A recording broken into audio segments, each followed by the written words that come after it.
Hola, ¿qué tal? ¿Cómo les va? Bueno, vamos con una clase nueva.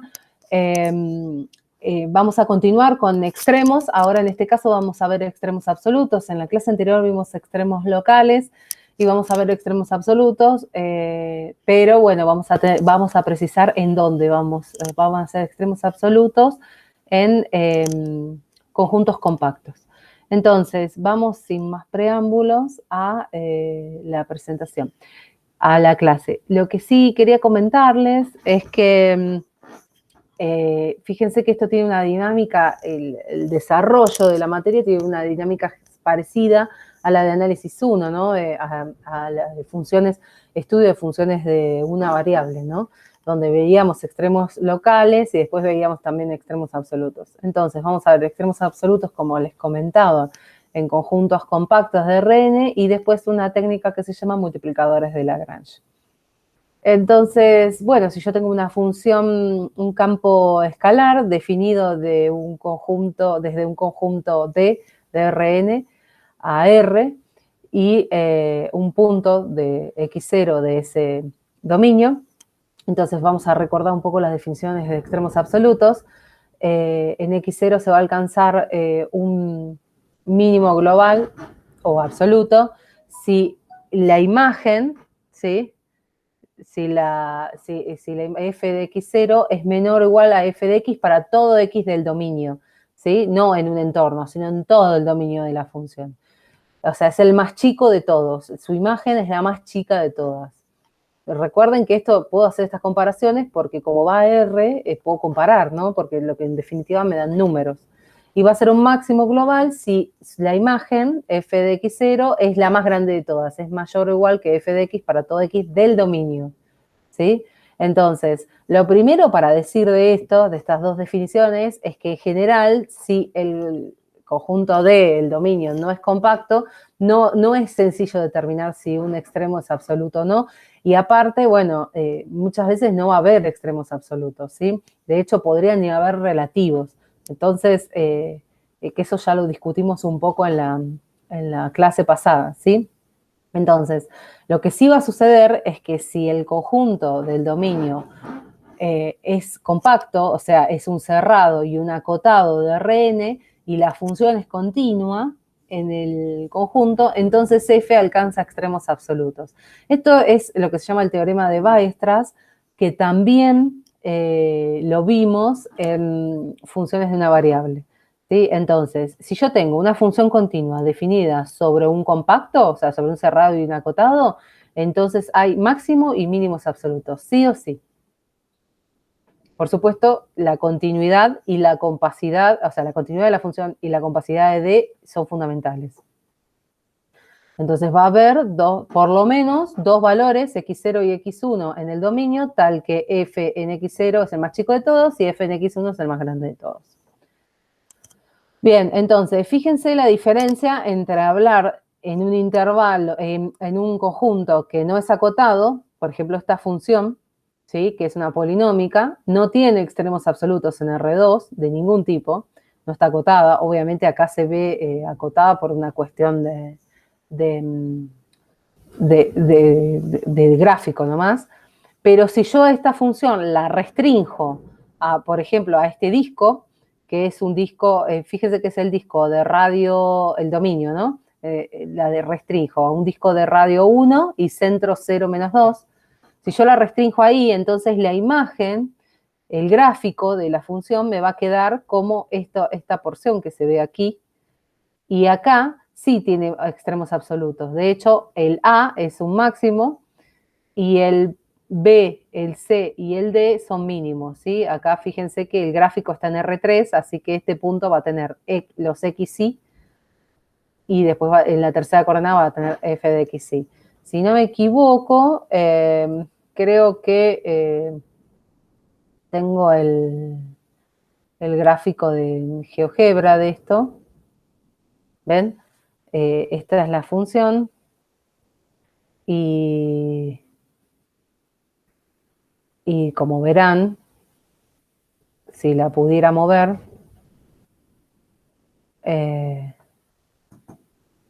bueno, evidentemente el GeoGebra no me está funcionando bien para cuando estoy haciendo estas cosas.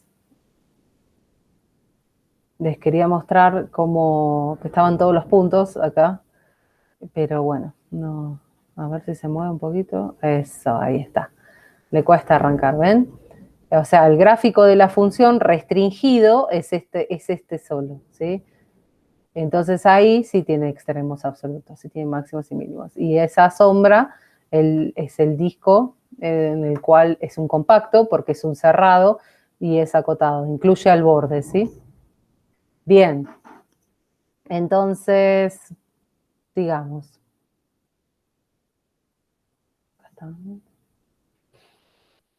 Bien, entonces, el esquema para hallar y clasificar los extremos absolutos en los compactos, a eso es a lo que nos vamos a dedicar, son los últimos ejercicios de la práctica 5, va a ser siempre el mismo. El tema es cómo uno lo encara. Entonces, es muy similar a lo que hicimos en análisis 1, donde nosotros primero teníamos que buscar candidatos a extremos.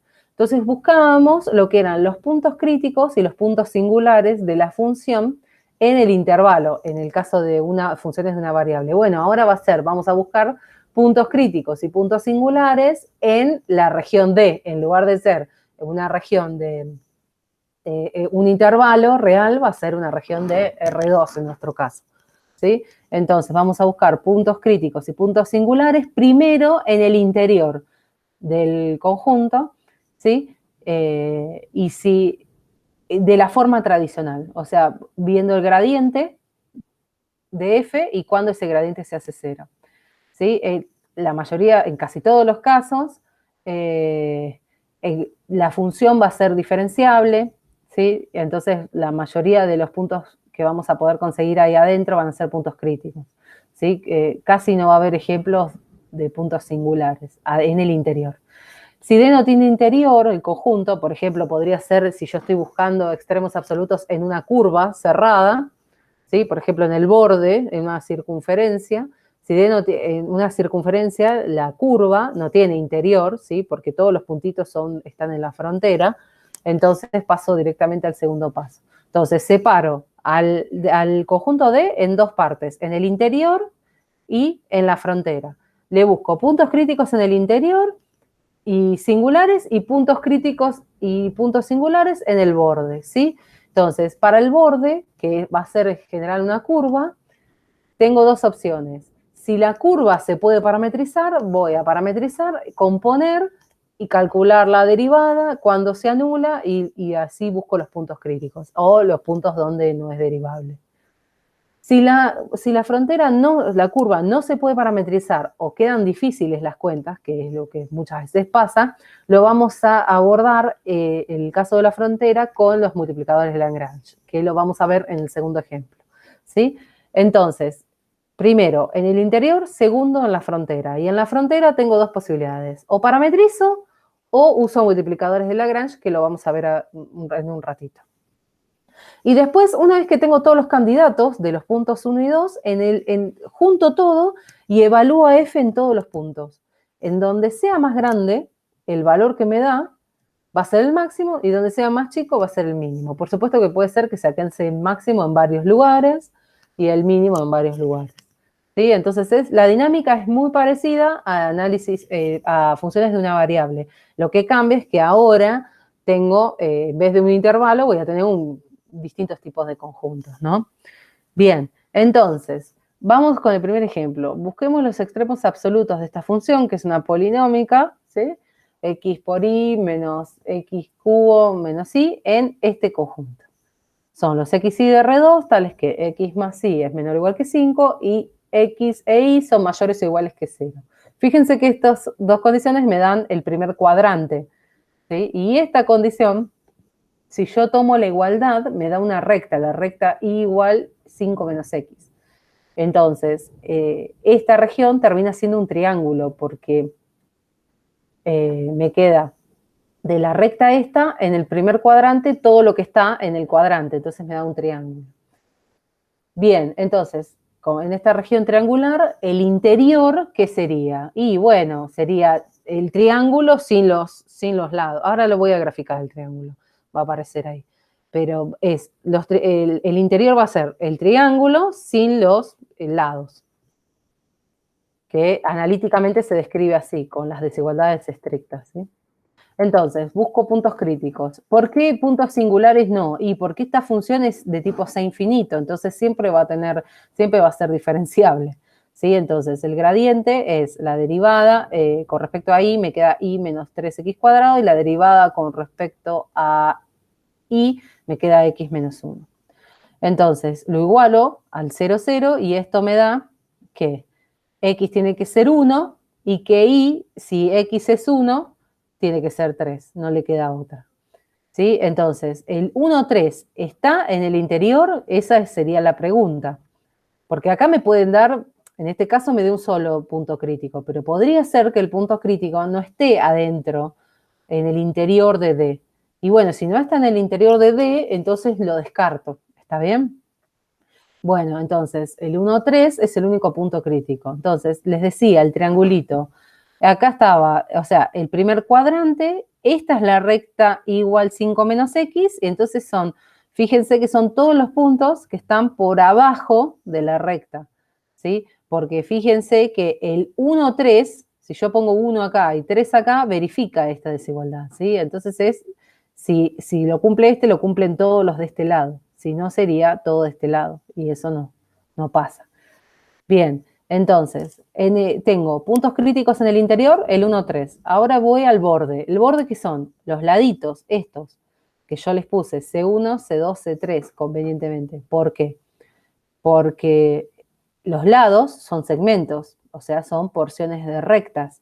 Entonces, se pueden parametrizar, ¿sí? Entonces, primero, busco puntos críticos y puntos singulares en la frontera. La frontera va a ser el triángulo huequito, ¿sí? Entonces, los puntos singulares van a ser los vértices del triángulo, ¿sí? Porque en esos puntos no puedo hablar de diferenciabilidad, ¿sí? Porque la función, no tiene derivada en cualquier dirección si está restringida ahí.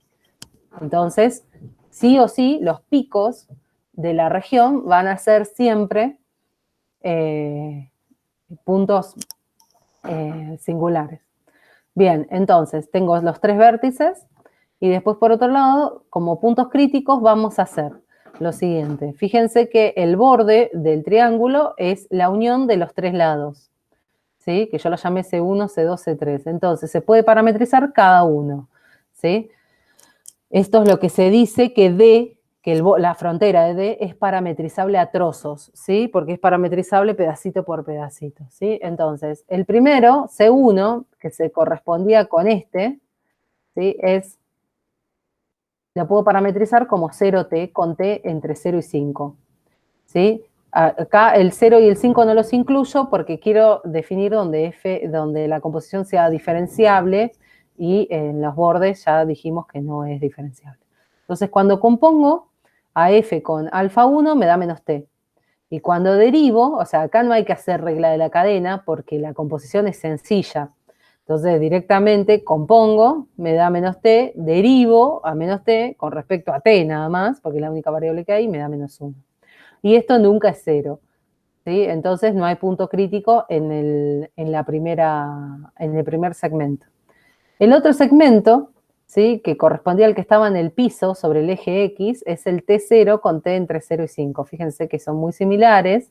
Uno va por el eje Y y el otro por el eje X. Cuando compongo a F con alfa 2, me da menos t cubo. Entonces, cuando derivo, menos t cubo es menos 3t cuadrado, y eso es 0 cuando sí, solo sí, t es 0, pero 0 no está en el intervalo abierto 0, 5.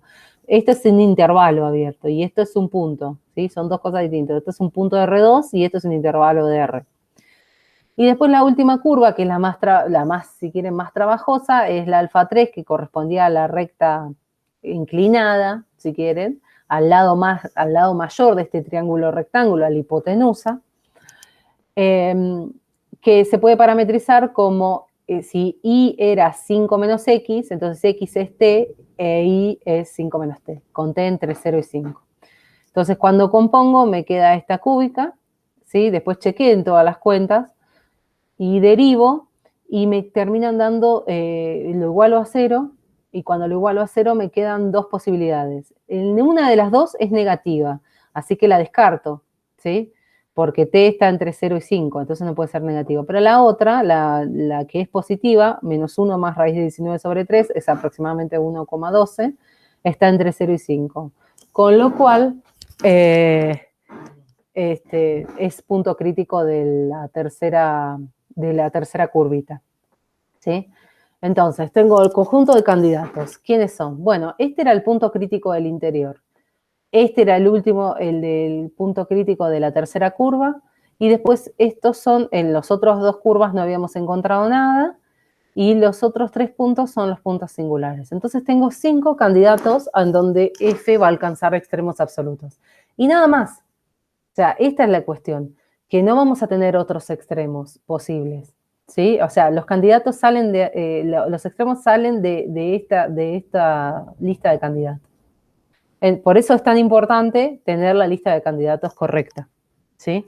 Bien, entonces, evalúo F en cada candidato y como verán, ¿sí? La que me dio más chica es esta, F en 5,0, que me da menos 125, y la más grande es F en 0,0, que me da 0. Fíjense que todas las otras me dan negativo, es intermedio. Y entonces, el mínimo va a ser menos 125, se alcanza en el punto 5,0, y el máximo va a ser 0, que se alcanza en el origen. Fíjense que recién ahora hago gráfico en GeoGebra de la región, vista con el gráfico de F. ¿Por qué? Porque nosotros lo que nos interesa de todo esto es hacerlo analíticamente. Les quiero mostrar este gráfico. Es hacerlo analíticamente. Si esto, digamos, el gráfico después me sirve, el GeoGebra me sirve para apoyarme en todo lo que acabo de decir. Si yo hago primero el gráfico, no voy a entender nada de que, o sea, si yo voy a GeoGebra, hago el gráfico y digo, ay, por acá parece que hay un máximo, son todas elucubraciones. En cambio, lo analítico es preciso. Entonces, después, una vez que uno tiene eso, si quiere, puede ir al GeoGebra, ¿sí? Y decir, bueno, está bien, ahora sí, ahora que entendí, lo grafico. Y cuando lo grafico, bueno, ahí sí, estos son los puntos. Fíjense que acá aparece el 5C. Acá les puse solo 2 coordenadas, ¿sí? Interpretando como que el plano es el plano de R2, ¿sí? Y fíjense que este tiene como imagen menos 125, así que no se va a ver. Fíjense que este tiene como imagen al menos 5, o sea que está por acá abajo, y ya casi no se ve. Y estos son los otros dos, y acá está el 0. Y bueno, la idea era mostrarles de vuelta, pero sigo teniendo problemas con el GeoGebra para mostrarles las rotaciones. Así que bueno, no sé, voy a tener que ver porque ustedes saben que cuando grabo el video parece que no se mueven, porque después no tengo ningún problema con el programa. Se ve que hay algo en el programa que no sé, que no funca. Ahí está, ¿ven? Ahí es como que recién reacciona. Le toma un buen rato, ¿ven? Este es el gráfico de la función, lo que está en celeste, ¿sí? ¿Visto? Y lo que está en marroncito es el triángulo, ahí dibujé el borde, estaría sombreado y estos son los distintos puntos. Acá está el máximo y el mínimo no se ve porque está mucho más abajo. Entonces, sigamos. Después vamos a ver ese. Bien, entonces, como les decía,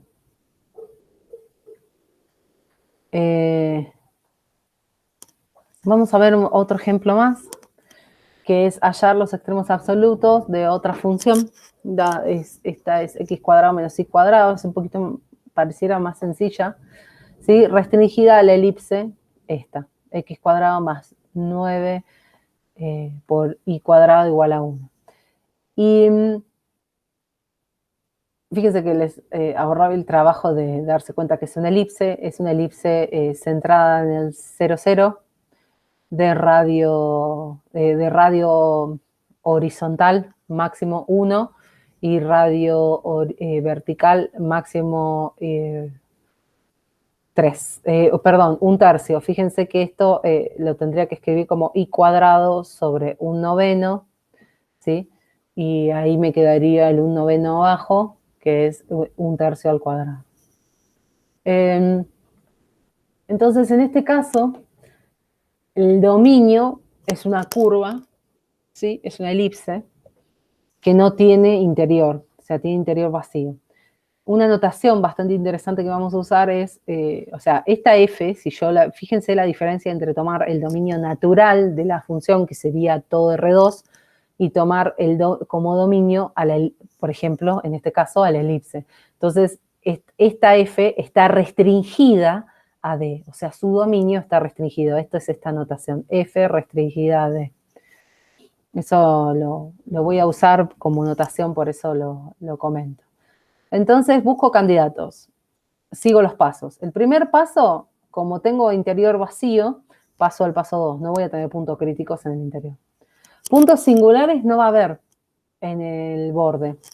Ahora voy al borde. En el borde no voy a tener puntos singulares, ¿por qué? Porque la elipse es una curva suave, independientemente de la parametrización. Es una curva que no tiene picos o puntas. No es una curva suave, ¿sí? Y además la función es una función de tipo C infinito. Entonces, no va a haber puntos singulares. Lo único que vamos a poder encontrar son puntos críticos. Por otro lado, la elipse se puede parametrizar con esta parametrización, ¿sí? Porque fíjense que si nosotros pues, ponemos donde está x en la ecuación esta, ¿no?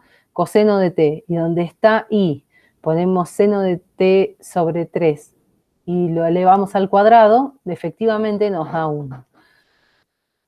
Pero cuando uno parametriza y compone, no queda sencillo encontrar los puntos críticos. Bueno, hay que derivar, después de derivar hay que igualar a 0, y hay algunas cosas que se pueden como hacer un poco turbias.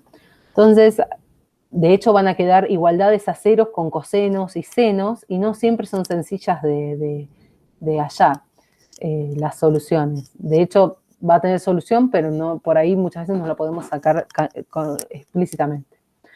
Entonces, en este caso y en muchos otros, lo que va a convenir es usar otro método. Y acá es donde aparece esto que yo mencioné al principio de multiplicadores. Entonces vamos a ir un poco desarrollándolo y motivándolo. Entonces, fíjense que la elipse puede ser interpretada también como una curva de nivel de esta función. Esta función g de xy, ¿sí? Si yo la igualo a 0, tengo la curva de nivel 0 de G, que es la elipse, ¿sí? Entonces, el problema lo podemos pensar de esta manera: encontrar los extremos absolutos, el mínimo y el máximo absoluto de f, sujeto a que g de xy esté igualada a 0, ¿sí? Entonces, hicimos aparecer otra función que va a cumplir un rol en esta f, en el cálculo de estos extremos absolutos restringidos, ¿sí? Entonces, bueno, lo primero que quería comentar es, fíjense que si yo tomo esta función, ¿sí?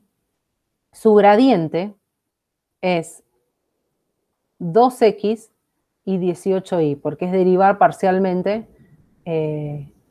a esta función, a la g, estoy hablando de la g, ¿sí? Entonces, si yo tomo este gradiente, es ortogonal es perpendicular a la dirección o velocidad de la curva de nivel en el punto. O sea, el gradiente es normal a la elipse.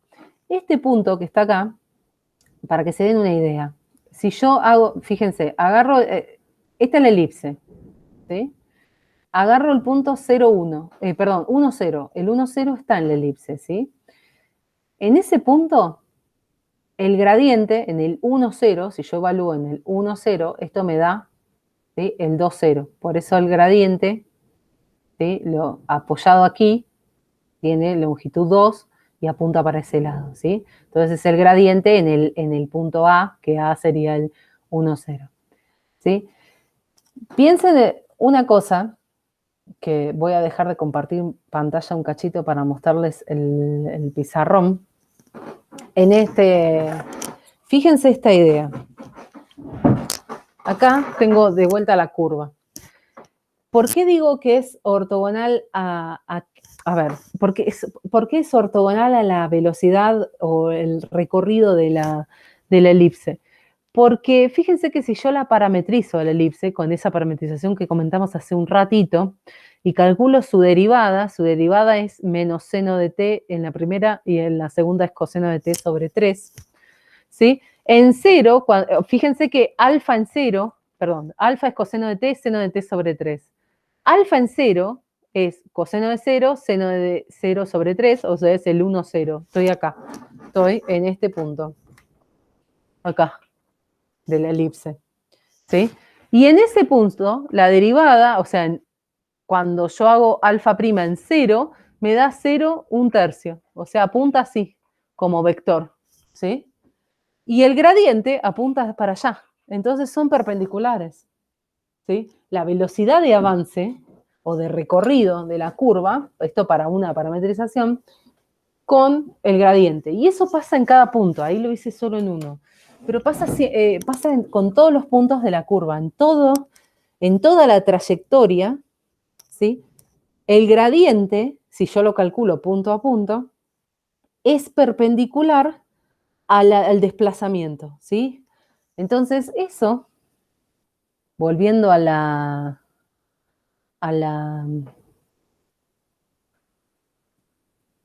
lo que estábamos acá, ¿sí? Acá calculé varios gradientes, ¿sí? En distintos lugares. Entonces es perpendicular a la curva de nivel en cada punto, ¿sí? O sea que muchas veces lo que se dice es que el gradiente es normal a la elipse, ¿sí? Y la velocidad es tangente a la elipse, o sea, el vector velocidad es tangente y el gradiente es normal. Entre ellos hay un ángulo de 90 grados, ¿sí? Bien, entonces, no estaba compartiendo. Sí, estoy compartiendo, perdón, pero no estaba en modo pantalla completa. Bien, entonces, para que el punto x0 y 0 sea un punto crítico de la función restringida a la curva de nivel que quiero, a la elipse, tiene que cumplirse que el gradiente de la f ahora, no de la g, sea perpendicular a la curva de nivel. O sea, que esté básicamente en la misma dirección que el gradiente de g. ¿Por qué? Porque recuerdan que la derivada direccional, ¿se acuerdan de la definición de derivada direccional? La derivada direccional, cuando una función era diferenciable, era el gradiente de la función en el punto por la dirección. Entonces, y esto era máximo, era lo más grande posible cuando la dirección era máxima, cuando la dirección era el gradiente y era mínima cuando la dirección era menos el gradiente, ¿sí? Entonces, fíjense que la forma para que esto no avance, o sea, para que para que no crezca ni decrezca más la función, lo que tiene que pasar es que la derivada direccional se anule. Entonces, o sea, porque si no se anula, entonces la función restringida va a seguir creciendo, entonces no va a ser máximo, por ejemplo. O va a seguir decreciendo, entonces no va a ser mínimo, por ejemplo. Entonces, lo que necesitamos es que efectivamente el gradiente esté ortogonal, o sea, que este producto me dé 0. Esto se da cuando el gradiente de f y de g son paralelos. O sea, es lo que dije hace un ratito. O sea, si el gradiente de f está en la misma dirección que el gradiente de g, entonces esta derivada direccional va a ser nula, ¿sí? Y entonces ahí, en ese punto donde se anule, voy a tener un candidato a extremo. ¿Se entiende? Entonces, en este sentido, o sea, ahora hicimos como un paréntesis en el ejercicio, ¿sí? Entonces, vamos a ver qué quiere decir un poco esto y sintetizar un poco el método. Entonces, para hallar los puntos críticos de una función f restringida a un conjunto de nivel de otra función g, ¿sí? Que es nuestro caso, nosotros tenemos una función de R2 en R restringida al conjunto de nivel 0 de la función dada por a la función g que definimos. Entonces, lo que necesitamos para hallar los puntos críticos, los candidatos, es estudiar los puntos críticos de la función de n más un variable, o sea, esta tiene n variables y esta tiene n, ahora vamos a tener n más 1, en nuestro caso R2, acá vamos a tener 3 variables, dadas por f de x menos lambda por g. ¿Por qué digo 3 variables? Porque esta tiene 2 y acá hay un lambda, que es una variable más, entonces son 3 variables. Entonces, ¿esto cómo se relaciona con lo anterior? Bueno, dicho de otra manera, si es un extremo si alcanza un extremo de f en x0, restringida a la f, al conjunto este de nivel que yo les decía, nosotros vamos a usar el conjunto de nivel 0, pero puede ser cualquier conjunto de nivel, y el gradiente es distinto de 0, entonces existe un lambda. Fíjense que acá sería, si yo quisiera esta función, esta es una nueva función, h o L es f menos lambda por g. Si yo quisiera encontrar puntos críticos de esta función, lo que tendría que calcular sería el gradiente de esta función, que es el gradiente de esto por linealidad de la derivada, menos lambda por el gradiente de esto. ¿Sí? Entonces, y eso me tendría que dar 0. Entonces, como lo igualo a 0, paso esto del otro lado y me queda esta ecuación. Entonces, lo que voy a buscar son los puntos, ¿sí? Tales que el gradiente de f está igualado a lambda, o sea, es un múltiplo del gradiente de g, ¿sí? Entonces, siempre y cuando el gradiente de g sea distinto de 0. Si el gradiente de g es distinto de 0, el de f también. Entonces, eso es lo que voy a buscar, que es la explicación geométrica, tiene que ver con lo que recién mencionamos, ¿sí? En R2. Entonces, este teorema de los multiplicadores, es un teorema que vale para cualquier curva de nivel, que, aunque no sea necesariamente cerrada, ¿sí? O sea que este teorema es mucho más general de lo que lo vamos a usar nosotros, porque nosotros lo vamos a usar para bordes de conjuntos compactos o para curvas compactas o curvas cerradas, ¿sí? Entonces, esto también sirve para curvas no cerradas, por ejemplo, podría ser una hipérbola o podría ser una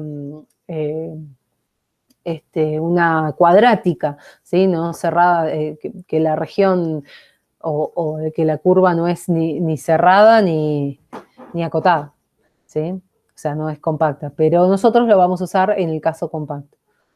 El numerito el o los numeritos estos, son los que se llaman los multiplicadores de Lagrange, por eso es así, se le llama el método, y a la función esta, sobre la que vamos a buscar puntos críticos, es lo que se llama la función lagrangiana.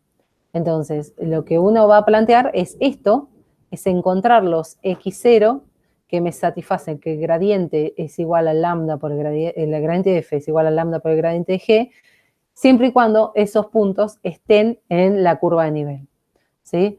Entonces, esto me va a dar solamente los candidatos, los puntos críticos de la lagrangiana o de la función f restringida a la curva de nivel c de g. No me dice si son máximos o mínimos. De hecho, ni siquiera me dice si son extremos absolutos. Nosotros, como lo vamos a usar en el caso de curvas cerradas y acotadas, entonces ahí sí vamos a poder decir que se trata de extremos absolutos. Algunos de los candidatos, ¿no? Donde la función sea más grande o más chica. Bien, entonces esta es la teoría que parece muy compleja, pero después cuando uno lo pone en juego en los ejercicios, van a ver que se hace mucho más liviano.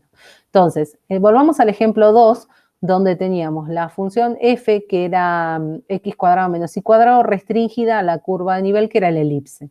Entonces, la idea, el método de multiplicadores de Lagrange, es encontrar todos los xy, o x0 y 0, lambda de R3, tales que el gradiente de f sea distinto de 0, el gradiente de g sea distinto de 0 y además estén igualados con ese lambda. Fíjense que acá me aparece un sistema de ecuaciones porque es una igualdad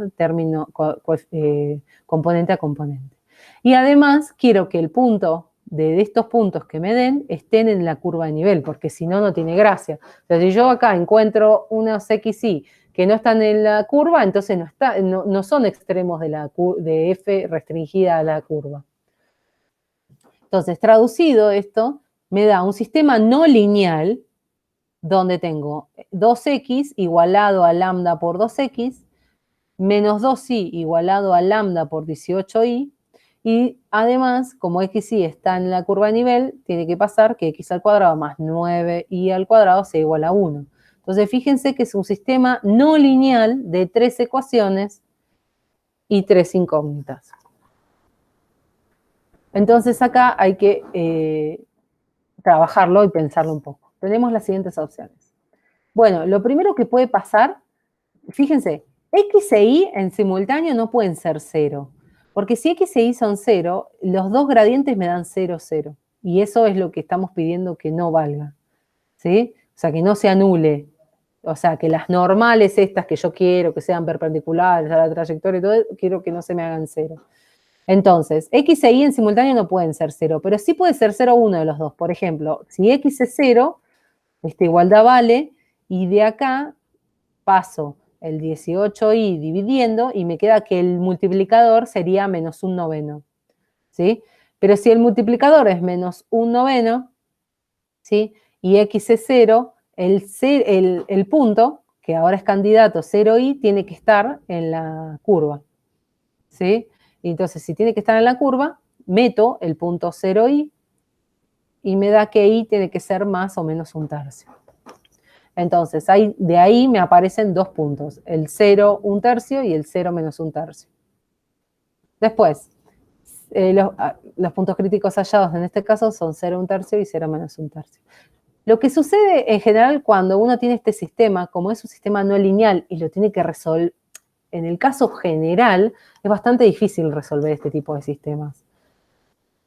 Nosotros vamos a tener un sistema bastante reducido en los ejemplos, pero sí a veces pasa que uno se despelota y le cuesta encontrar un poco las soluciones de esto. Hay que ser muy ordenado, ¿sí? Incluso a mí me pasa, yo empiezo a resolverlo y por ahí a veces me confundo, me paso algo. Es muy fácil confundirse o atropellarse con las cuentas. Hay que ser muy prolijo. Después les decía, x e y no pueden ser en simultáneo los dos 0. Entonces, si supongamos que y vale 0, ¿sí? Si y vale 0, esta ecuación vale y x no puede valer 0, entonces lambda tiene que ser 1, porque paso dividiendo y se cancelan y me queda que lambda es 1. Entonces, fíjense que me apareció un multiplicador que es menos un noveno y otro multiplicador que es 1. ¿Sí? Además, hay un motivo más por el cual el 0, 0 tampoco sería un punto elegible, ¿no? Porque si bien, supónganse que yo dijera, bueno, pero el 0, 0 me satisface esto. Sí, bueno, pero el 0, 0 no te satisface esto, no es un punto de la elipse, ¿sí? ¿Se entiende? Entonces tampoco es un punto que me interese. Digo, no es que estoy sacando un punto porque sí, lo estoy sacando porque no tiene sentido ese punto. Bueno, entonces, cuando x es distinto de 0 e y es 0, me quedan puntos de la forma x0. Y para estar en la curva de nivel, me tiene que pasar, acá es que x al cuadrado más 9 por, acá hay un por, no es 90 al cuadrado, es 9 por 0 al cuadrado, entonces que tiene que darme 1 y eso me da que x tiene que ser más menos 1. Entonces acá hay dos puntos críticos más, que son el 1, 0 y el 0 menos 1. Y son todos los puntos críticos, no hay más. ¿Sí? Son todas las posibilidades. Después, lo que uno tiene que hacer cuando ve esta clase y estudia esta materia y otras, pero en particular esta, es uno desarrolla esto a la par de la clase y entonces lo hacen ustedes las cuentas para ir entendiendo los pasos, porque una cosa es yo que procesé las cuentas y se las estoy mostrando y otra cosa es ustedes poder entender la cuenta. Entonces, ustedes deberían poder seguir el ejercicio, ¿sí? De a poco, paso a paso, e ir mirando si coincide con lo que estamos haciendo. ¿Sí? Incluso a veces puede pasar que uno se equivoca, el que da la clase, y le dice, ay, no, pero acá había un errorcito, fíjese, profe, acá había un número así, por ejemplo, yo ahora me di cuenta que acá faltaba un por, que se escapó, bueno, pasa, ¿sí? Bueno, entonces, puntos críticos, candidatos, tengo 4, el 0 menos un tercio, el 0 un tercio, el 1, 0 y el menos 1, 0, ¿sí? todos puntos de la elipse. De hecho, son todos los puntos de los polos de la elipse. De los 4 polos.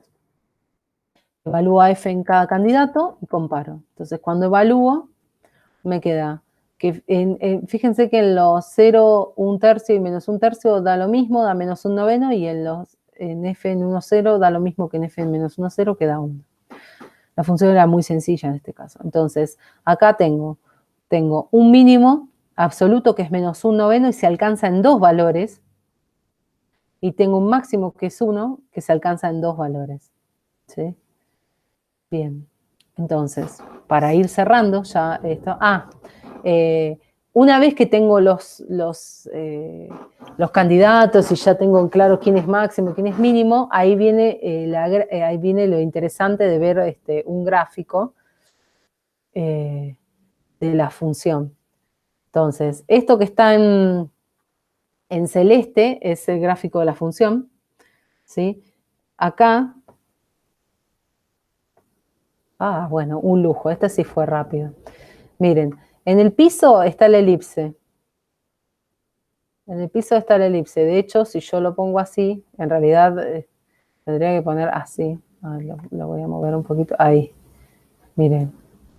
Este es el eje rojo. Uy, no, quieto. El eje rojo es el X, el eje de las X. El eje verde es el de las Y. ¿Sí? Entonces, esta es la elipse que yo dibujé en el pizarrón o que vimos antes en el plano. ¿Sí? Acá están los puntos, el 1, 0, el 0, 1/3, el menos 1, 0 y el 0 menos 1/3. ¿Sí? Y esta en azul es la función, x cuadrado menos y cuadrado. ¿Sí? Es una silla de montar. Y acá, fíjense que esto que aparece es el gráfico de la función en restringido. O sea, esto que aparece así como un disco o una elipse doblada. O sea, sería como esa misma elipse, pero doblada. Es la imagen, o sea, es el gráfico de la función en restringida a la elipse, al borde. Fíjense que es huequito, digamos, es solo el borde, no, porque la elipse no es la región elíptica, es solo el borde, ¿sí? Entonces tiene máximos acá y tiene mínimos. Fíjense que acá se va un poco, perdón, acá, si uno lo ve en esta perspectiva, así queda. Y fíjense que se va un poquito más para abajo, por eso es negativo. Entonces tiene el mínimo acá, que se alcanza en 2 valores, y el máximo acá, que se alcanza en 2 valores. Mínimo, mínimo, máximo, máximo. Este ya lo vimos. Entonces, una vez que uno tiene toda la información, el gráfico es muy ilustrativo y le cierra a uno todo lo que encontró. Pero la realidad es que después, cuando uno utiliza este tipo de métodos, no tiene la posibilidad de graficar muchas veces. Entonces, justamente ustedes tienen la posibilidad de chequear que las cuentas estén bien, pero en realidad las que mandan son las cuentas. Bien, entonces, un resumen del método de los multiplicadores de Lagrange en R2, ¿sí? Que es donde lo vamos a usar. Vamos a describir, o sea, el problema que se puede atacar con los multiplicadores de Lagrange es encontrar los extremos absolutos sujetos a una restricción. Entonces, la idea es que esto lo podamos usar en curvas, ¿sí? Entonces, lo primero que uno tiene que hacer es ver que la curva se puede escribir como una curva de nivel de una función. Esa es la gracia. ¿Sí? Lo puede escribir como, no tiene por qué ser de nivel 0, puede ser de nivel 1, del nivel que uno quiera. Entonces, esa es la primera cosa. Si uno lo puede reescribir, fíjense que nosotros a la elipse, lo que dijimos fue, llamamos a una función g de x, y dijimos, bueno, la elipse es la curva de nivel 0 de esa función, ¿sí? Entonces, lo primero que hay que hacer es eso.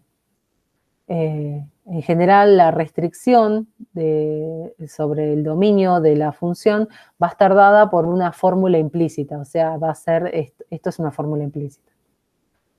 Muchas veces la curva de nivel se va a poder parametrizar y muchas veces no, o va a ser difícil la cuenta, por eso es que seguimos este método.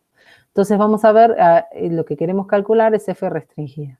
En el ejercicio que hicimos recién solamente teníamos que calcular en el borde de la elipse, pero si hubiera sido, por ejemplo, en toda la elipse, en la región elíptica, hubiéramos tenido que ver primero en el interior y después en el borde. Y el borde lo hacíamos con multiplicadores. Entonces después buscamos puntos críticos en f restringida a la curva. Entonces hay que hallar todos los x, lambda, x y lambda de R3 tal que el gradiente de f sea lambda por g de x, perdón, lambda por el gradiente de g. Fíjense que acá hay dos ecuaciones y tres incógnitas, ¿sí? Porque son las ecuaciones componente a componente. O sea, esta es una igualdad vectorial. Y a su vez tiene que corroborarse que esté en la restricción, o sea, que esté en la curva de nivel, o sea, que g de x sea 0. Y que los dos gradientes sean distintos de 0 a 0. Entonces, este es el planteo fundamental. Entonces, ahí, sobre esto tienen que trabajar. Este sistema, como les dije hace un ratito, es no lineal. Una vez que tengo los puntos críticos, evalúo cada uno de los puntos críticos y comparo. En el caso de esto, que donde estamos viendo que es una curva cerrada, como por ejemplo esta elipse, donde una curva cerrada es un conjunto compacto, porque es cerrado, ¿sí? Lo puedo encerrar en una bola y acotado, o sea, las dos cosas a la vez, ¿sí? Y entonces evaluamos a f en cada candidato y comparar. Si la curva no fuera cerrada, que no vamos a ver ejemplos, lo que tengo es una lista de candidatos, que son puntos críticos, pero para ver si son extremos, ya no voy a poder decir tan fácilmente que sean absolutos o locales. Voy a tener que ver cómo resultan en la función. O sea, no queda claro, ¿sí? O sea, hay que ver según cada ejemplo. Por eso, este método lo vamos a usar en curvas cerradas en general. Bien, entonces, este es todo lo que teníamos que saber sobre extremos absolutos. Por supuesto, es un caso, es un abordaje de casos puntuales y particulares, ¿sí? No es un caso general, ¿sí? Bueno, espero que les ayude con la resolución de la práctica y bueno, nos vemos.